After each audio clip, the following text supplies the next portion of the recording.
Hello, now we will be factoring trinomials still, but this time there are two different methods that we need to use to factor these trinomials. One of the methods is the traditional trinomial way, which we've done. The second is factoring out a GCF, a greatest common factor, first. So as I look at these in number one, I see that there is a 6 as a coefficient here. Now 6 is also a factor of 36 and of 96. So I am going to factor that 6 out in front, this. When I factor it out, remember that's dividing it out. Divide out. Feel free to use a calculator if you want to. We could always do our 96 divided by 6, 16. Okay, so now we have simplified this trinomial a lot. So we factored the 6 out. So now what we want to do is see if this trinomial in here can still be factored. For a moment, I'm going to ignore this 6, and I'm going to do my two sets of parentheses. So I have my two sets of parentheses. V goes in the beginning of each. Remember, we're multiplying to 16.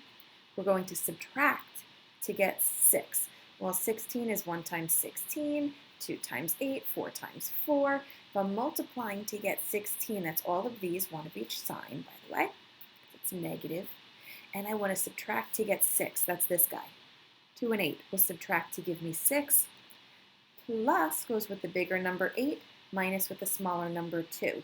So this is the factored version of what came before it, but we need 6 also as part of the answer. If you don't have the 6 there, then there's no way we would be able to get back to our original. So these are the three factors that if you multiplied all of them, we would get back to the original. Have to include them all in your answer. This guy over here, number 2. So for this guy, 6 is our coefficient. Let's see if we could just take that whole coefficient out. 84, 288. I'm going to go for it. R squared minus, bring back that trusty calculator, 84 divided by 6, 14,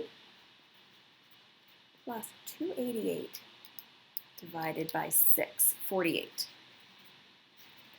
So now what we want to do is think of numbers. I'm going to ignore the 6 for the moment. What will multiply to give us 48? Well, look, and it's a positive 48. Positive 48, so the signs are the same. It's either plus, plus, or minus, minus. And because that's a negative 14, it's a minus, minus. So it's R minus, R minus. Multiply to 48, add to 14. Well, let's see. That's 1 and 48, 2 and 24, 3 and 6. Let's see. 48 divided by 3, 16. 4 times 12, and 5 doesn't go in. 6 times 8, okay, so that looks like that's all of our factors, pairs of numbers. Multiply to 48, check. Add to 14. Well, this is the pair of numbers that adds to 14. There is your final answer. Moving on to number 3. Whew, finally it looks a little bit easier, right? So I'm going to pull out that 2. When I factor it out, I'm dividing it out. There's an 8. Pull it out there, minus 9. Remember, when you factor something out, it's as if you go the opposite way. You want to get back to your original. Two sets of parentheses here, x in the beginning of each. Multiply to get a negative, one of each sign. And I'm getting 9. So my numbers are either 1 and 9 or 3 and 3. So I'm multiplying to get 9 and subtracting to get 8. Well, if I subtract these, I get 0, right? These I can subtract and get 8, and I want it to be a negative 8, negative with the bigger number, negative goes with the bigger number, 1, the smaller number gets the plus. Number 4, factor out of 3, n squared minus, pull out the 3, 4, and my, oh boy, pull out a 3, well 3 into 18 goes 6, and then 0. Ooh, this one, by the way, bring down the 2. Sometimes when I do big factoring problems, before I finished and signed off and hand in any kind of test or quiz, I make sure I do all this. Number 4.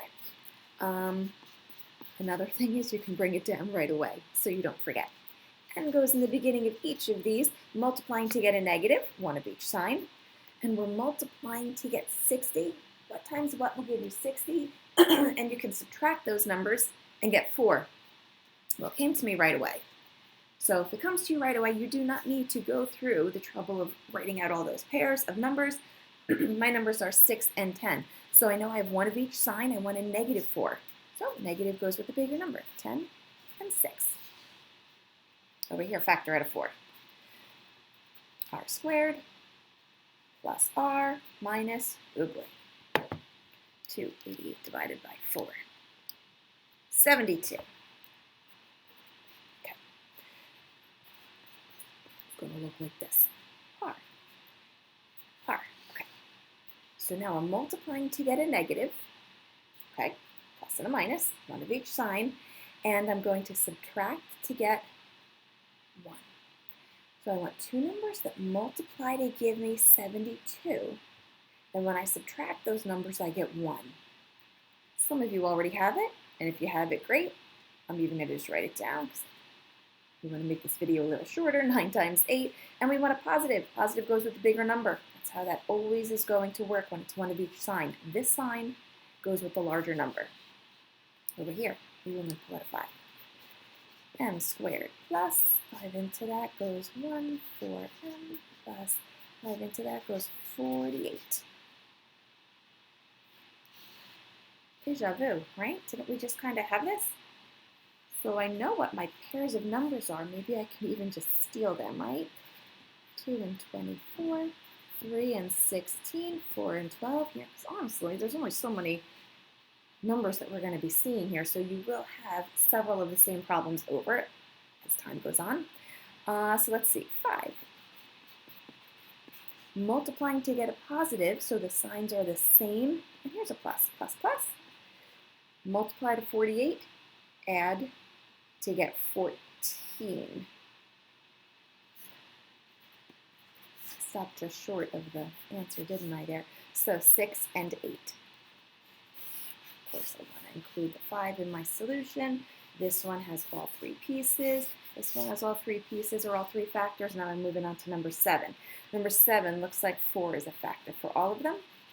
M squared plus m plus 3. 2 sets of parentheses, m. So now here's 3. Oh, my only choices are 3 times 1. So I'm multiplying 3 times 1. So multiply to get 3 and add to get 1. All my signs are plus and plus. Multiply to get 3. It's my only choice. So it would have to be 3 and 1. I'm going to add to get 1. Well, in this one here, if you added these, you get 4, not 1. So this pair of numbers does not work. And we said when the pair of numbers doesn't work, that's considered prime. But here's the thing. We were already able to factor out a 4. So the whole entire problem isn't prime. We just have to stop at this step. It's like saying 15.